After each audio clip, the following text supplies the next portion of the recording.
welcome to a presentation by the Manchester Historical Society. Today we're visiting Manchester's public libraries, and we're standing in front of Mary Cheney Library, which sits in the middle of Center Park. A few years ago, actually 1993, an architectural survey of this area of Manchester was conducted, and I'm going to read from that survey now while we look at some of the architectural elements of this building.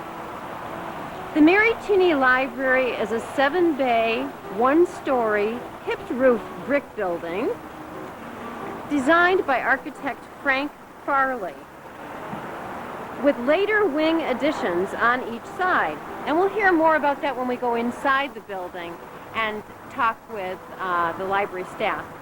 The facade is dominated by the large central portico, comprised of Doric columns carrying a full entablature and modillion cornice.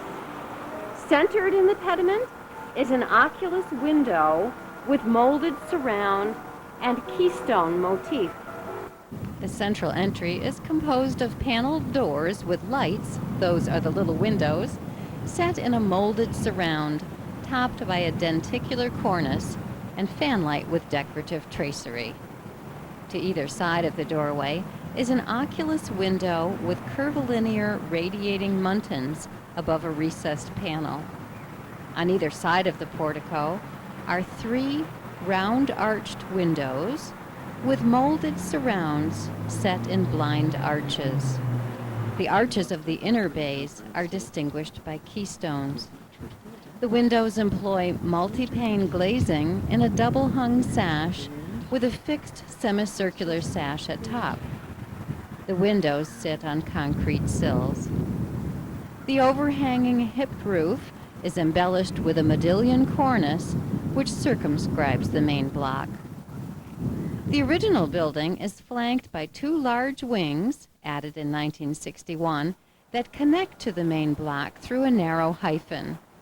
These connecting halls have 2 6/6 double-hung sash windows with plain surrounds set on concrete sills and topped by flat arches. The wings obviously were designed to harmonize with the existing 1937 building. Frank Farley, the architect, was the grandson of Susan Cheney, who donated a lot of the land that is Center Park today. The Mary Cheney Library is architecturally significant as an excellent example of the colonial revival style civic building. It well illustrates the symmetrical massing and classically inspired detail of the colonial revival style. From here we can also see into the park. We can see the Dancing Bear Fountain, a sculpture that is the work of Albert Humphreys. Fielding's Dictionary of American Painters, Sculptors, and Engravers states that Mr. Humphreys is represented in the National Gallery of Art in Washington, D.C. The naturalistic style of this sculpture is representative of its period, following artists such as Frederick Remington and Paul Wayland Bartlett. The sculpture was donated by Mary Cheney, well known in Manchester for her philanthropic activities. She belonged to the prominent and wealthy Manchester family of the Cheneys. The Cheneys achieved wealth and the status as Manchester's most prominent family through their silk manufacturing enterprise, one of the largest and most profitable in the United States. In 1920, they employed 1/4 of the Manchester population in their mills and related businesses. Now we're inside Mary Cheney Library, and I'm pleased to introduce 2 senior staff members. Would you say your name and your position? Hi, I'm Doug McDonough, the director of the library. Mm-hmm. And how long have you been here? For 12 years. Mm-hmm. And Barbara? Hi, I'm Barbara Pettijohn. I'm head of reference services, and I've been here for a little over 2 years. Mm-hmm. And tell us about this plaque, Doug. Well, this library is named after Mary Cheney, one of the members of the Cheney family, and she was very active in the library that was at the south end of Manchester. And I'm afraid that she passed away in 1934, which was 3 years before this building was actually open to the public, but it was named after her. It seemed to be the most appropriate thing that the town could possibly do to honor her. Mm-hmm. Tell about the origins of the Cheney money that went into the library. There was the Cheney family, as many members of the Historical Society and others know, was very active in trying to run schools and fostered a library and was very active in the lives of its workers. But as the decades went on and it didn't want to be in the business of trying to run a library or sponsor one anymore, $50,000 was given to the town to be used for a library building educational purposes. And when the Great Depression struck and federal WPA money was available, if a town would match it with its own money, so that seemed the perfect opportunity to the town of Manchester to come up with the funds to build a building by using the Cheney funds and by having it match with federal money. And so we ended up with this lovely building that we have. It is just lovely, inside and out. Barbara, what other libraries have you worked in? I've worked in the West Hartford Public Library. That's the only other library I've worked in. Would you say that it's architecturally as interesting as this one? Well, I worked in a branch which was not very architecturally interesting. It was built in 1960s. And the main library, no, I would say is not as interesting as this, not as old. I think what's so interesting about this library is the involvement of the Cheney family, the Cheney firm, and the Cheney employees from the beginning. I found that fascinating. Tell us a little bit about how they used to read in the mills. Well, in the 1800s, the workers in the mill were bored, actually, with their job, and they brought in books, they engaged a reader, and they would listen to the reader, and apparently the work was more productive after they had the reader come in. In the mid-1800s, they petitioned for the creation of a library, and the petition was granted. A 225-volume set of the Harper's Family Library was purchased, and I've got a couple of the volumes right here. Wow. All nonfiction. This is History of Ireland, Festival of Games and Amusements, and Siberian and Polar Expeditions. So I think it's fantastic that we still have some of the original books that were purchased back in the 1800s. Wow. And how many books were there originally? Well, this was a 225-volume set, and we have many of them downstairs. When the collection became large, it moved to the Cheney firm office, and then it went into the basement of the Cheney Hall. Until 1937 when it... Well, no, actually, there are a couple of steps in between. It went to the a Wells Street building, which belonged to the Cheneys. They had a reading room there, and the townspeople were invited to come in. In 1871, there was the Manchester Library Association was created, and there was a fee of $1 to become a member. Since then, Connecticut statute has stated that public libraries can no longer charge for its patrons to use the library. The Wells Street building was burned in 1913, and volunteers saved most of the collection. And then that collection was moved to the Eldridge Homestead on Main Street, and from there it came here after this building was built. One of the interesting things about the history of this library is that it began as a collection of books where people had them read aloud to them while they worked. And now we're standing here next to the plaque in the audiobook section where this library loans out over 50,000 audiobooks a year to people. So just as people in the mid-1800s liked to have books read aloud to them, here we are in the 21st century and people still like to have books read aloud to them. It has been as popular as ever. Everything old is new again, so to speak. Now, you've been here 12 years. You've seen a change in the circulation of books versus videos versus audio? Yeah, one of the notable things is that in the past decade or so, it's sort of the old adage about a rising tide raises all boats, because everything has increased. We loan out hundreds of thousands more books than we did a decade ago, along with increased numbers of videos and audio. Well, the audiobook circulation is a good example. That was only, we were only loaning out 1,000 audiobooks a decade ago, and now it's over 50,000. So this library has moved from around 24th or 25th in the state in terms of total loans per year to 4th in the state in terms of total loans. And one of the things I think that we're proudest of is that so many of those loans are children's books. We're second busiest in the state when it comes to loaning out children's books. Just paperback, hardcover books, not counting media items or even not even counting audio books in the children's department. So we're really proud of that, and hope to keep that momentum growing.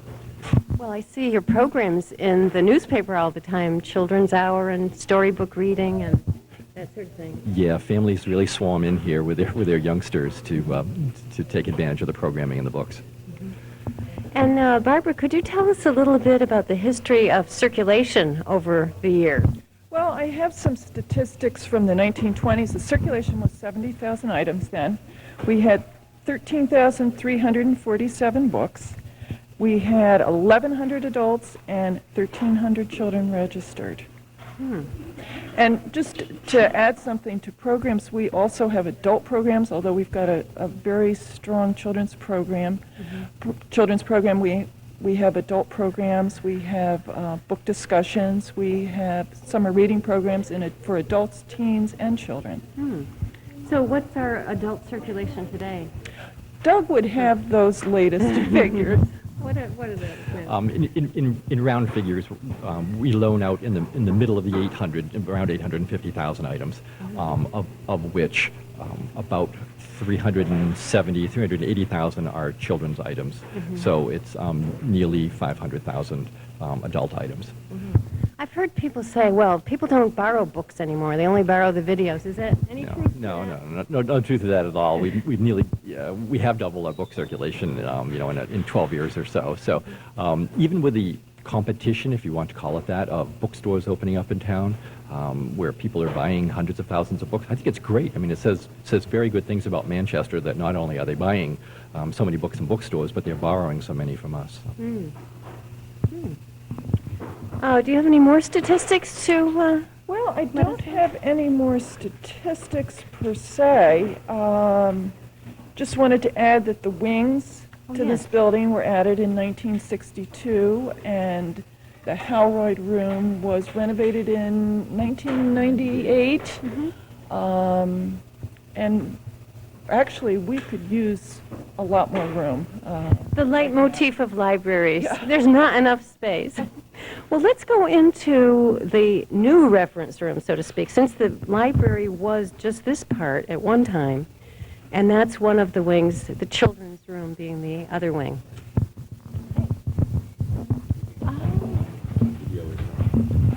Before card catalog, before library invented catalog, published printed catalogs. I didn't know that. Yeah, a lot of Before the people little cards? yeah. And now we don't have the cards. There was an So this is the reference room, which is very much in harmony with the architecture of the main building.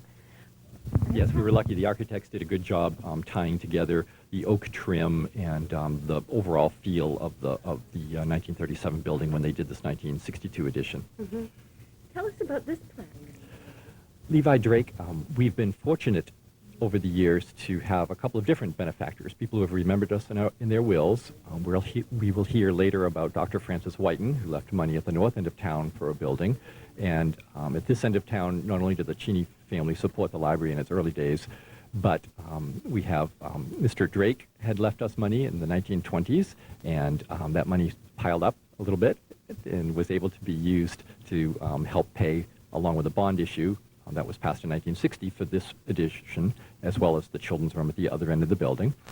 And more recently, we've had a police officer named Newton Taggart, who died in the 1960s, and people gave money on behalf of him, and his wife also gave us a very generous gift of nearly $600,000 just a few years ago, and an equal amount to the high school. The income of that is to be used only to purchase children's books, but so the library has been fortunate over the years with several benefactors like this. Let's step into the computer area where you now have to look up your books on the computer. How did people react to that? It's interesting how much change there has been in public libraries in the 20th century, and each change has been greeted by unhappiness on the part of customers who, when citizens get used to one way of doing it, a few decades later they get angry when they have to learn a different way. Yes. Right? Yes. So, and the computers were sort of the newest example of that. Mm-hmm. Now, Doug, I remember when this area had the card catalog. I thought the card catalog was great. You could go to a subject and look through all the little cards. It's not here anymore. No, I know that customers had gotten used to it because for decades, schools and public libraries have been teaching people how to use the card catalog. Librarians weren't always as pleased with the card catalog because customers would frequently just walk up to us with 6 or 8 cards in their hands and say, "Could I have these books, please?" because they had plucked the cards out of the catalog. There were a lot of other problems with the catalog. I mean, books do wear out, and books do need to be replaced, books do get lost and paid for, and we would have to go back to the catalog and pull out all the cards that we had filed in earlier. So that was one of the disadvantages from the library's point of view. Another disadvantage was that people had to come to the library to find out what the library owned, because unlike in the 1800s and up into the early 1900s, before card catalogs were ever invented, people in those days used to be able to purchase a catalog. This is an example of one, catalog of the South Manchester Free Library. This one was from 1885, wow. And it lists all of the books that the library owned at the time, which were sort of, if you count the number of pages by the number of items per page, it's around 5,000, something approximately 5,000 items. So people loved these because if you could afford to buy one of these catalogs, you could take it home with you and see what the library owned. But card catalogs made customers come into the building, and that made people very unhappy in the early 20th century. And then in the late 20th century, libraries replaced card catalogs with computer systems, which are much faster to update. We no longer have to spend hours and hours a week of staff time filing cards and pulling cards out of the catalog, which is certainly an efficiency improvement from the standpoint of taxpayers who have to pay for these services. So, and the other advantage is that if you have a computer at home, you can once again have access to the library's catalog even from your home. And it's a much more up-to-date version than the paper version. So do people actually look up the books at home and then come in to borrow them? Yes, the computer also tells you whether the book is supposed to be on shelf or not, which is an advantage over the catalog. That doesn't guarantee, however, that somebody might not have picked up that book and wandered around the building and set it down in the wrong spot, and that happens frequently. And when you have a collection of 200,000 items, it isn't always easy to find them when they're out of order. So people use their computers at home to renew their own items and to look up items and place items on hold. So.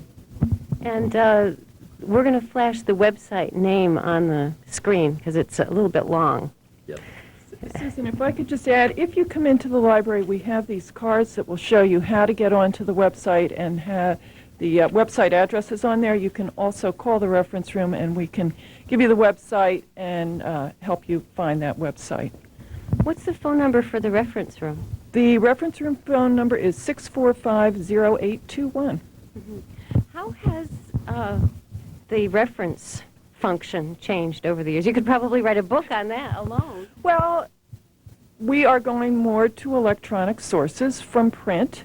We still do use print sources, but people can access our databases from home. They're a Manchester resident. They just have to put in their library card number, and there's a wealth of material that they can access from home, or they can come in here and we can instruct them in accessing information. Mm.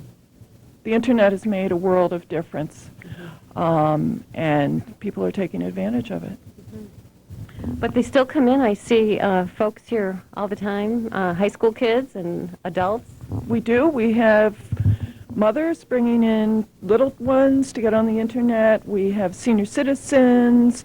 Right now we have tax forms, so that's a very popular area here in Reference. We have a lot of people coming in for the tax forms, but generally people coming in for health information, career information, anything you can think of. We have a wide variety of questions asked every day.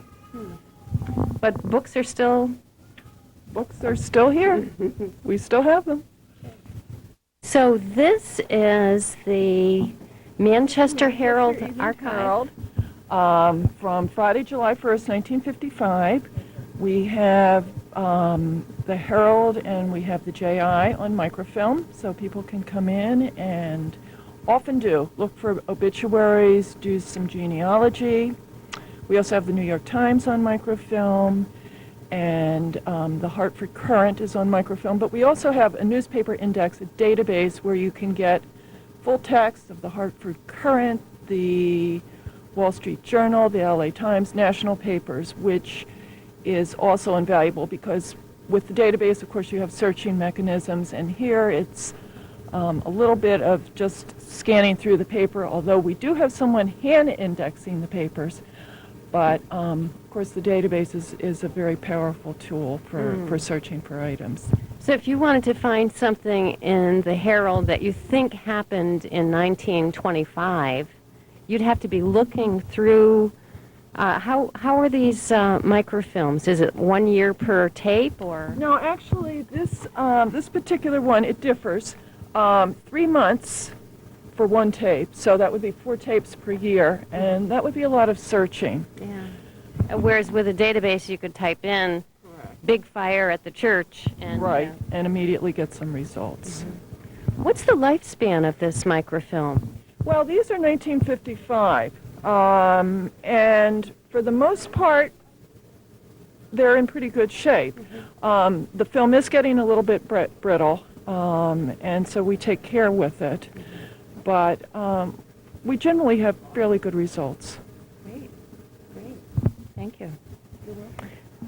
Could you just show us if you wanted to look in a different, maybe you wanted to look at an advertisement in that Herald? Okay, we need used cars, up to $600 allowed. Here's one from a fruit market, watermelons 25 cents. Is that for the whole watermelon, or is that a pound? Well, it just says watermelons while they last, $1.15. Tomatoes, 19 cents a package. Eggs, 3 dozen for $1.49. That's pretty good. Have changed. Yes, they have. So paper, you were talking about paper in the Civil War.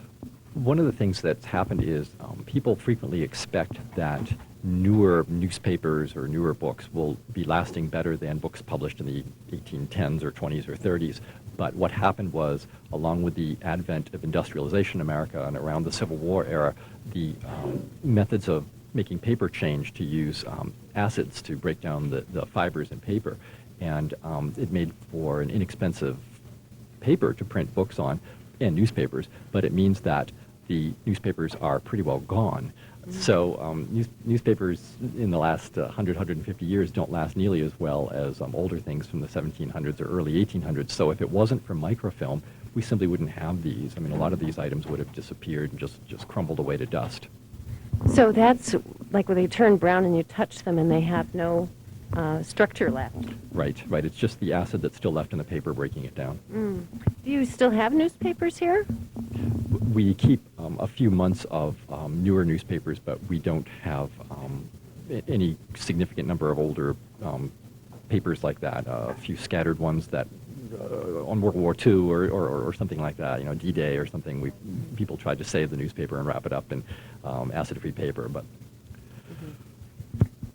Another way that public libraries have changed over the course of a century or two is that teenagers are welcome now, children are welcome now, and early days of public libraries, it reflected the book publishing industry at the time. Very few children's items were published, and there weren't particularly programs for children.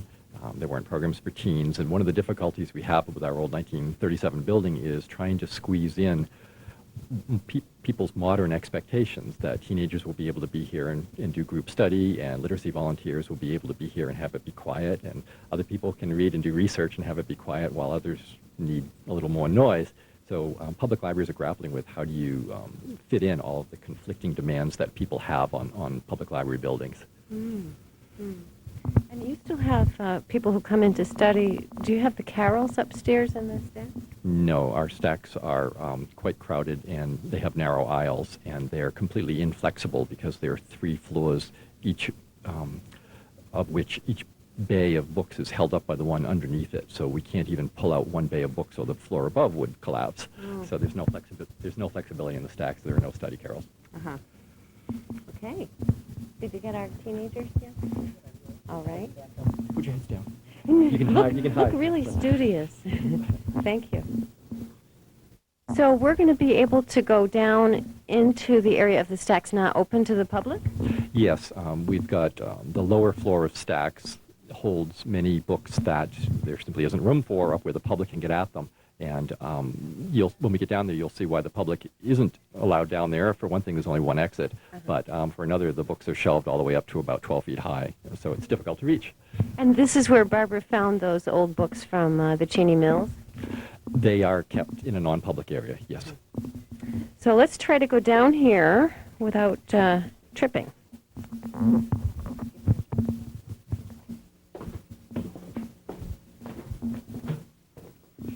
Wow, cool. I've never been down here. Wow.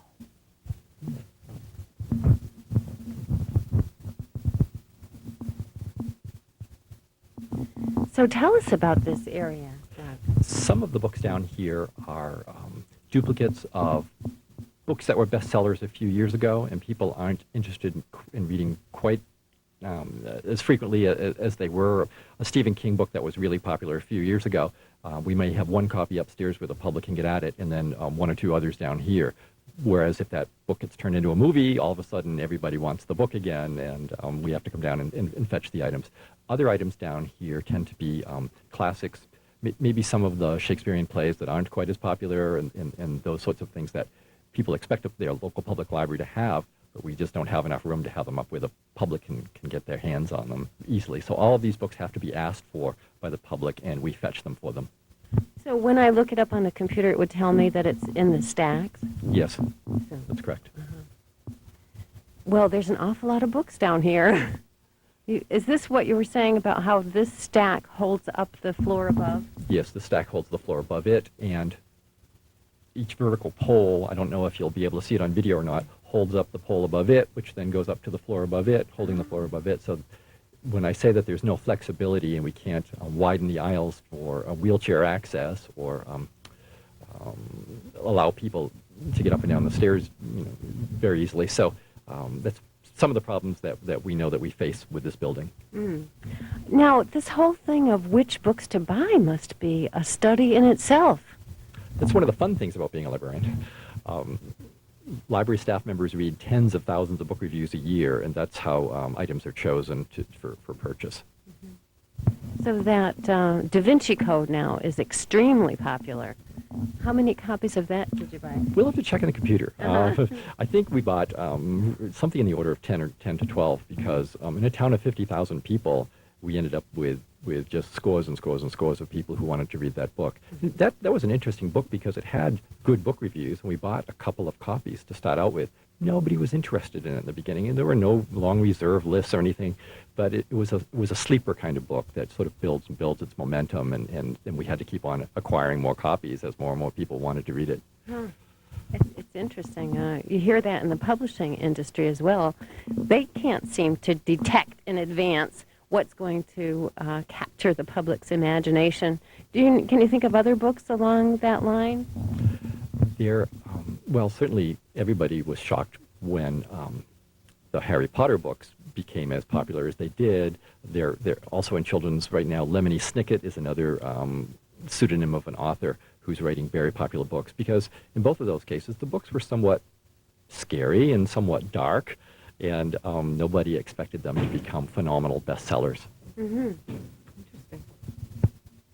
Children's room of the library in the part that was added on in the 1960s, and we can see the honor of Anna Caroline French, reference librarian from 1931 to 1951. And as we move into the children's room, we'll see another plaque that Doug had mentioned about Newton Taggart, a police officer in the town of Manchester, and his family donated a lot of money to the library. Now, Doug, what are these computers here? One of the other changes in technology is represented here, and that is we have some children's computers with some educational games that they can sit and use for a few minutes while mom or dad is checking out books and picking which books the youngsters are going to read for the next couple of weeks, and it's a way for kids to be attracted to the library and see something different each time they come in, because there are multiple software programs on each computer. So if I like a particular type of book, it could say, you might also like this. We don't have that software on these machines. These are for younger children, and it's more of entertainment with a little bit of educational value.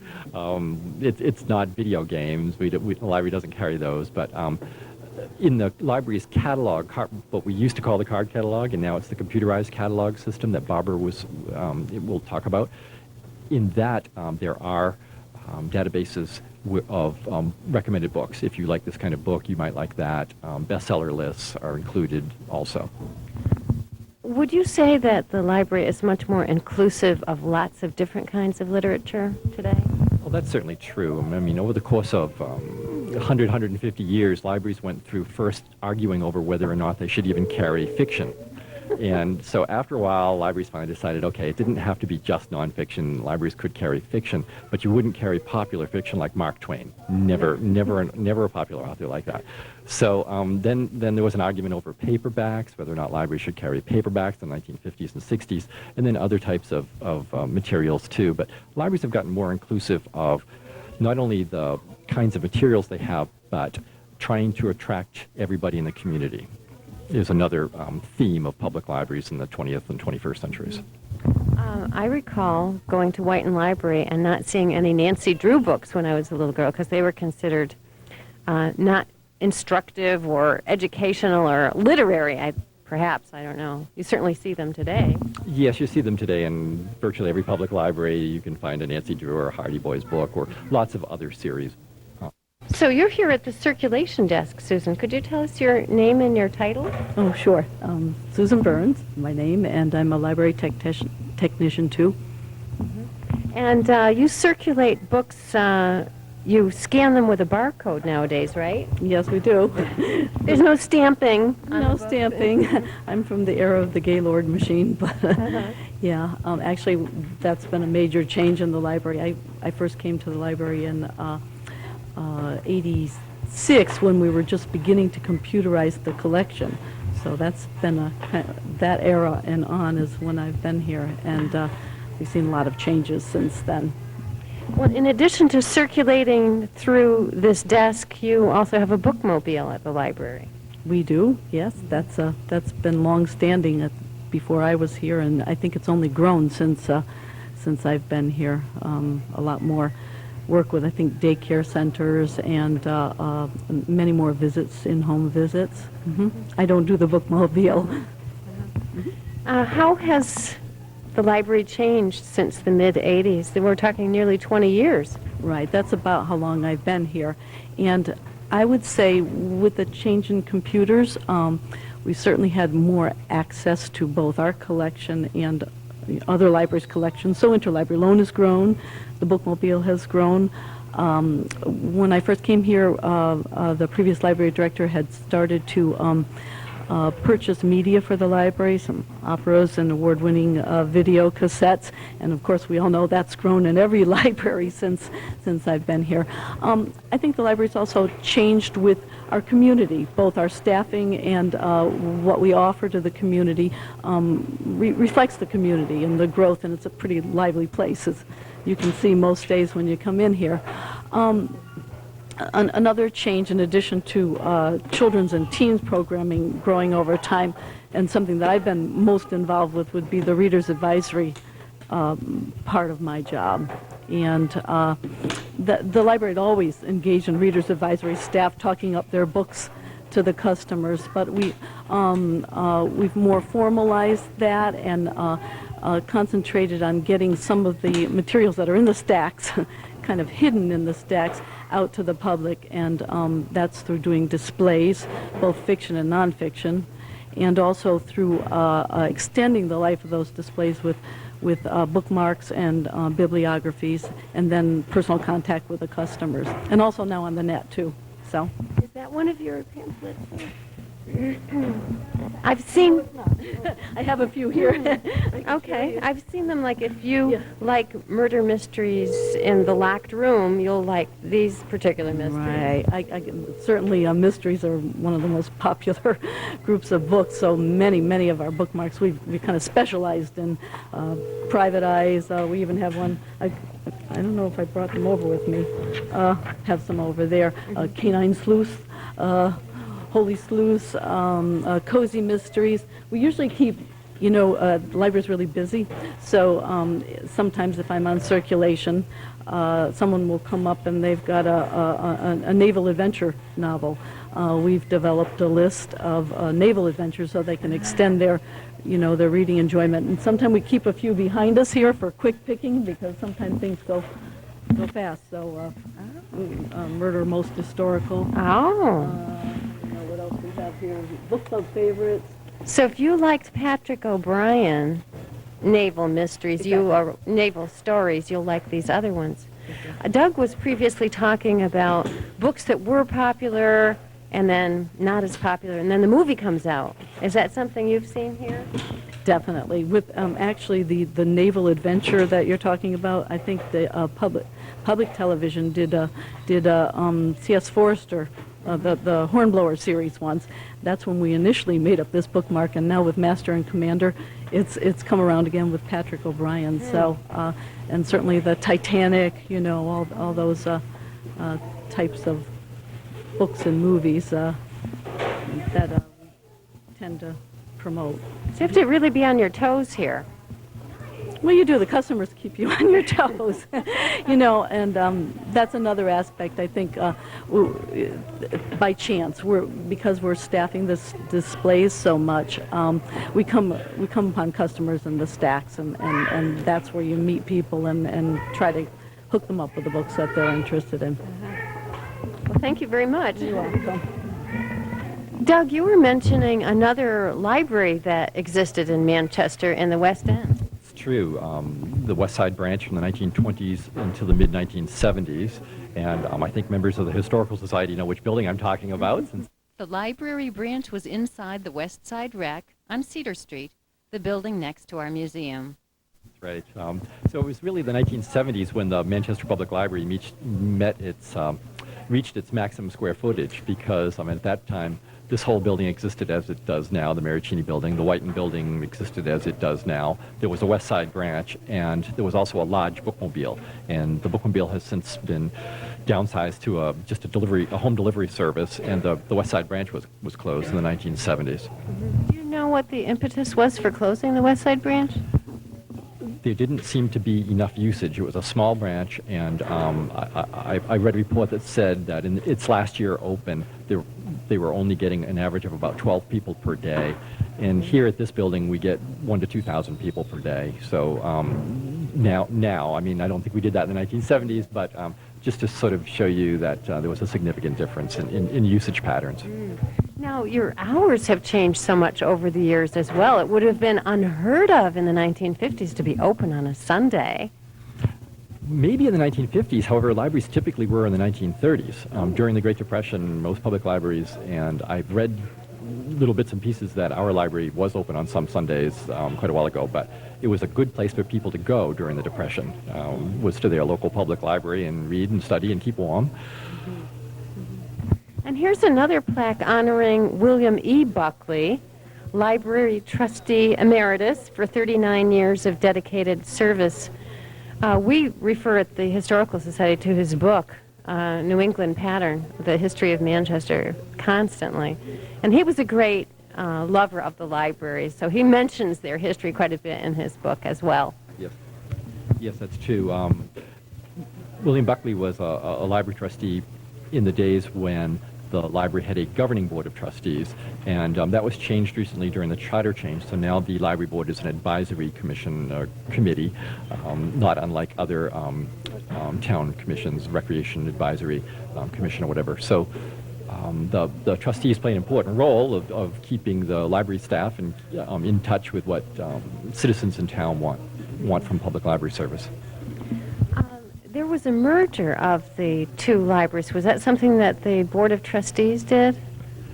It was such a long time ago. I'm not really sure of the details. It was something in the 1930s when both of the buildings were being built. The Whiton building and the Mary Cheney building were both being built in the 1930s. And even at that time, people thought it was odd to have a separate board of trustees for a library building that was only 1 mile away from another library building with a separate board of trustees also. So there was some sort of a merger of the boards of trustees, and I'm afraid I don't know all of those details. But now you operate as one organization with two library buildings? Correct. 2 buildings, 1 bookmobile service. Yes. And historically, the latest change in this building was the refurbishing of the downstairs room for the Howroyd room, is it? Yes, named after a local educator and library board member, Stephen Howroyd, who passed away unexpectedly in his 40s. And he was a good supporter of the library, and we were in the midst of rehabilitating an empty basement space, which had been sort of the library's attic, I guess was the most polite way of putting it.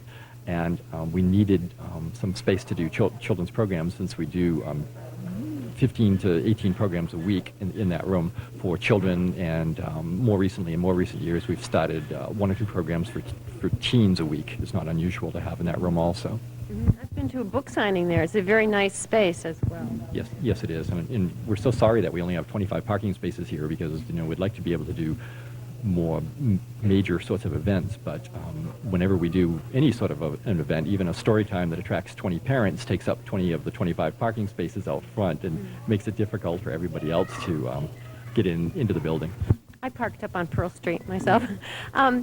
The changes that could take place in the library I've been reading about in the paper. Today is March 8th, 2004, but I've been reading that the library is considering moving maybe to the Parkade or someplace that would be giant.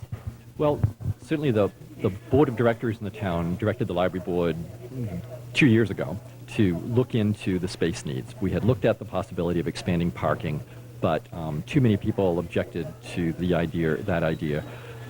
This building is lovely and can be used for many municipal purposes, but increasingly it's not meeting the needs of a 21st century library.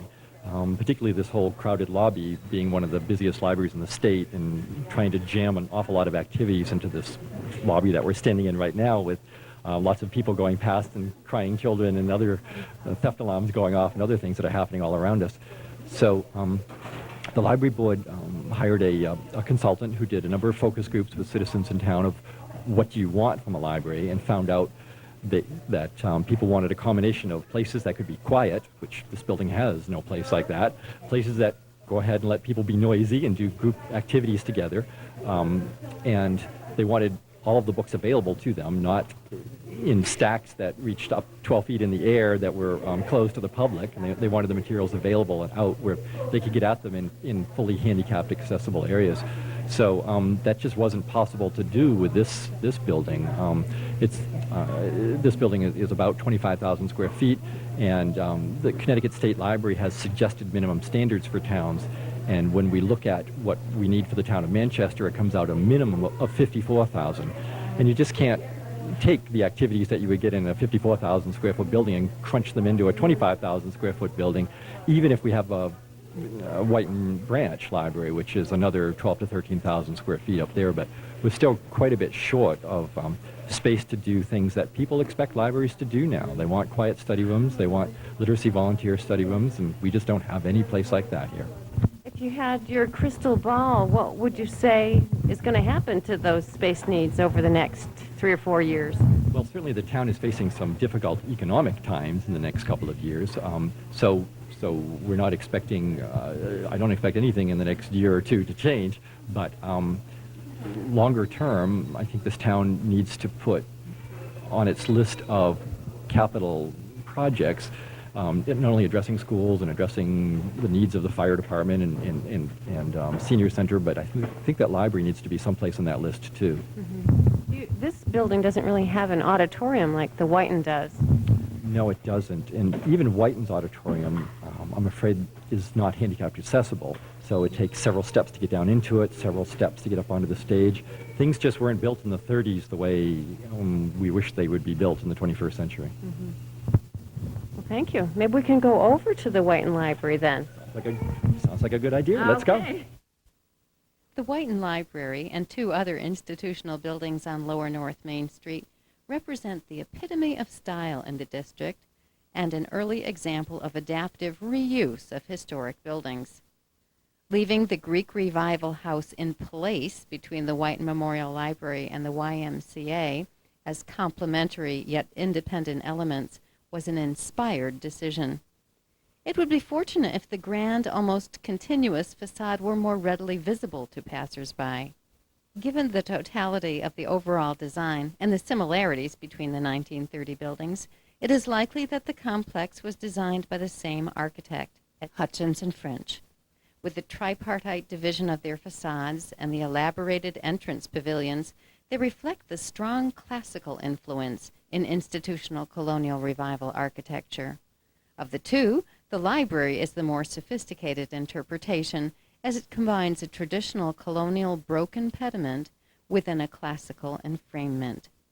The interior has wood-paneled walls and a fireplace, demonstrating how the more domestic aspects of the colonial revival style still prevailed in public buildings in this period.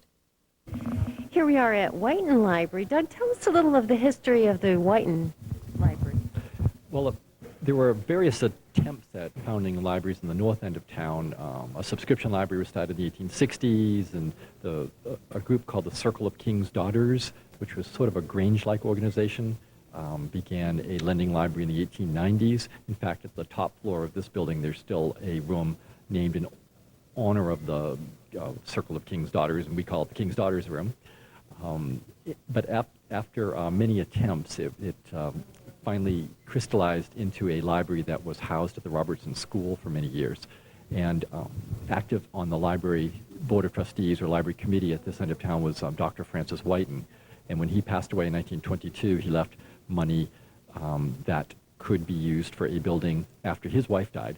And when that did occur, the building was built, but because the Great Depression had started by the time the 1932 ribbon-cutting ceremony came, the building was able to be built for less money than had been expected, so there was some money left over from that, and there's been a Whiton Trust Fund ever since then to do major capital improvements on this building. So Dr. Francis Whiton's legacy continues right into the 21st century. This summer we'll be replacing windows and doing some other kinds of major work like that with using Dr. Francis Whiton's money still.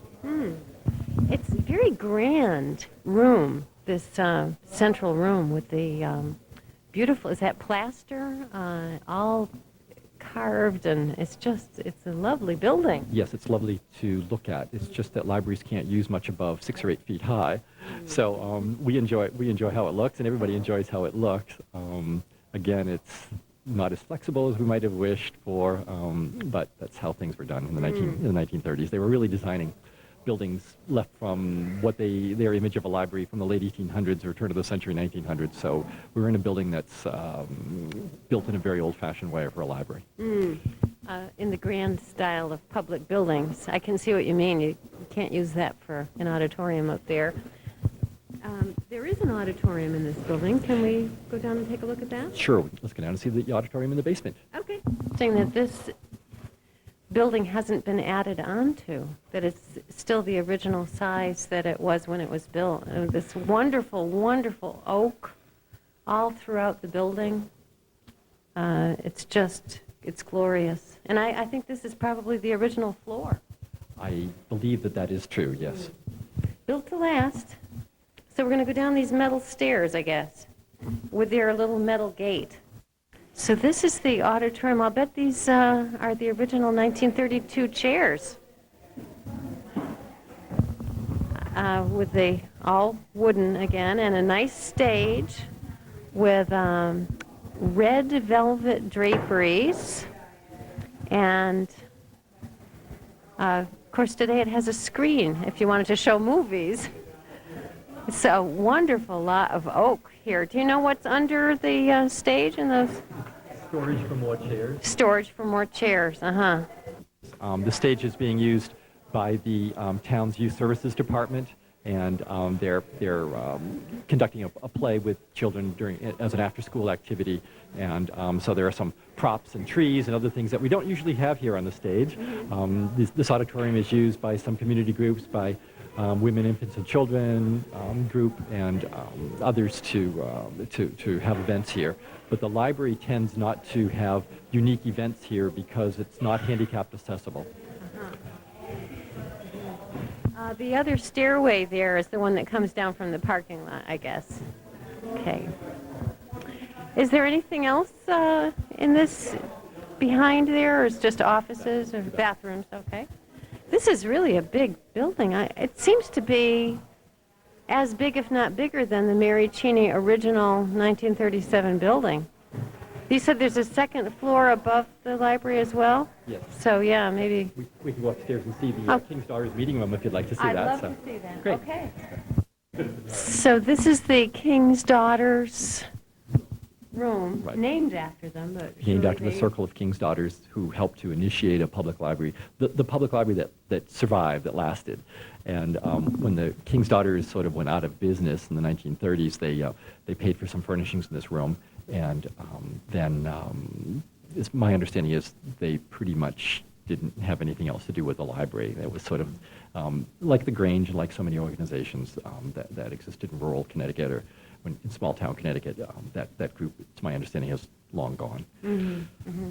This is a wonderful room. I noticed some of the same architectural motifs as outside. For example, the columns, the kind of Doric columns, and the keystone above the arched door.